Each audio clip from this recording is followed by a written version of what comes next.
Jean Stigler, pas besoin de présentation, vous avez souvent publié des ouvrages bombes qui mettent le doigt dans la plaie. Vous venez de publier La haine de l'Occident à une date qui aurait semblé presque calculée puisque vous la publiez en pleine crise du système capitaliste qui est par excellence une création de cette domination occidentale. Vous situez à l'origine de cette haine l'héritage colonial, les humiliations et pillages que 13% de la population du monde, de la planète blanche, impose au reste de l'humanité. Vous argumentez également que cette haine des peuples soumis à l'égard de l'Occident bloque certains processus de décision au sein des organisations internationales. La schizophrénie ou le double discours de l'Occident, qui d'une main écrit et crie les droits de l'homme et de l'autre affame et viole ces hommes, génère une haine à laquelle vous rajoutez un adjectif, une haine raisonnée. L'Occident a ainsi semé sa propre haine dans ceux qu'il a dominés, humiliés par les conquêtes religieuses, politiques et aujourd'hui économiques. Il s'étonne, cet homme blanc, aujourd'hui des demandes de réparation et repentance que le Sud lui adresse. Ce Sud qui est un habitant forcé d'une blessure et d'un vouloir obscur, pour reprendre les mots de ce Césaire qui vous accompagne tout au long du livre. Le titre « La haine de l'Occident » est provocateur. On vous accuse parfois de le haïr aussi, cet Occident. Faisons un petit point sur ce mot. Haine, qui, par son radical germanique, renvoie plutôt à « to hate », une aversion, une répulsion, un sentiment très vif de déception. Calvin, puisqu'on est bientôt proche de son anniversaire, disait que la haine n'est que ire enracinée. Mais l'autre face de l'amour aussi. Et est-ce qu'il s'agit réellement de haine? Est-ce réellement une attente qui a été déçue et meurtrie? Est-ce que le Sud nourrit vraiment une haine qui le ronge? Peut-il y avoir une haine raisonnée? Deux termes profondément contradictoires. Et si haine il y a, est-ce qu'elle est vraiment exprimée dans une rage à l'intérieur des gens aujourd'hui dans ces pays du Sud? Puisque, en plus, déjà dans les années 30, des discours de révolte étaient déclarés. Je laisse la parole à Sartre, en fait, dans son anthologie noire, publiée par Léopold Senghor. En fait, c'est l'introduction. Et Sartre disait déjà dans les années 40, « Voici des hommes noirs debout, qui nous regardent après 2000 ans de soumission. Et notre blancheur nous paraît un étrange vernis blême qui empêche notre peau de respirer. Aujourd'hui, ces hommes noirs nous regardent. » À vous la parole. Bien, d'abord, je voudrais remercier très très vivement Yasmina du Centre culturel Terra Incognita pour son introduction, pour son invitation. Ensuite, le programme interdisciplinaire de l'action humanitaire, représenté par Elie Tello, de nous avoir invités, nos professeurs Edema et moi, et vous aussi, pour le débat sur la haine de l'Occident et sur les... Enfin, oui, on reste avec ça. Je présente maintenant mon livre, La haine de l'Occident, pendant les thèses fondatrices, pendant une demi-heure.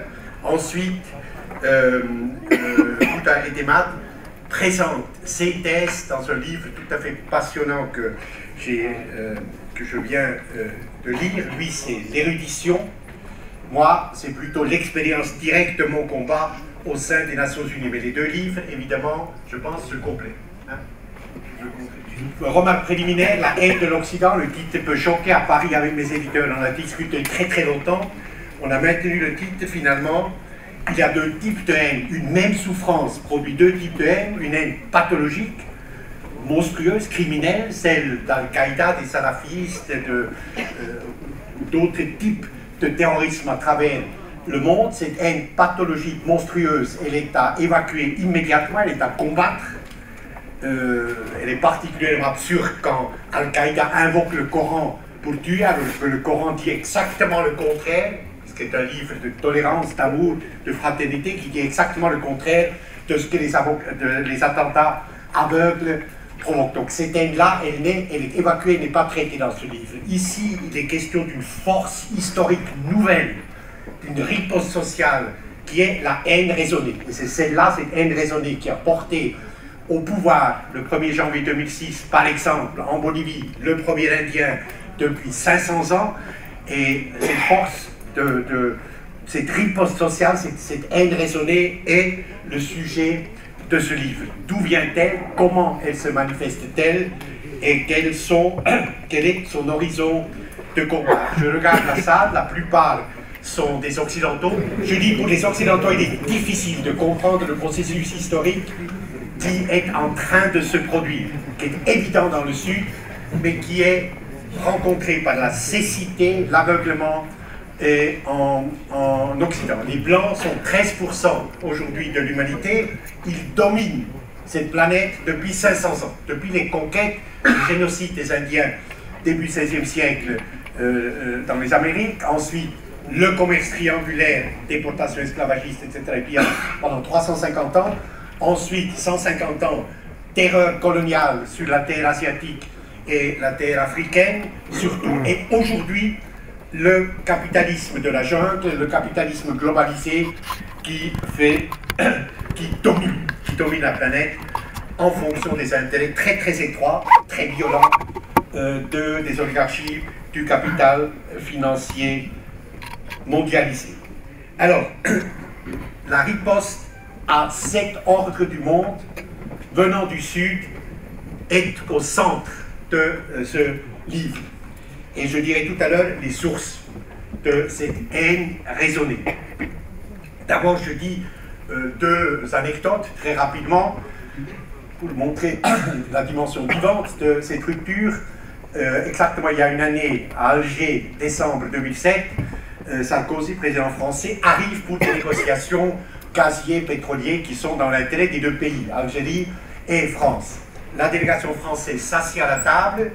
Le président Bouteflika dit d'abord, vous vous excusez pour Sétif, c'est-à-dire pour les massacres de l'armée française du 8 mai 1945 dans cette ville du Constantinois qui s'appelle Sétif, où 42 000 personnes ont été tuées, blessées, massacrées par l'aviation et par la Légion étrangère.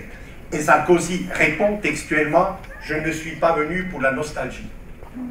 Et Bouteflika dit, la mémoire avant les affaires. Et il n'a pas eu de négociation. Ça, c'est radicalement nouveau.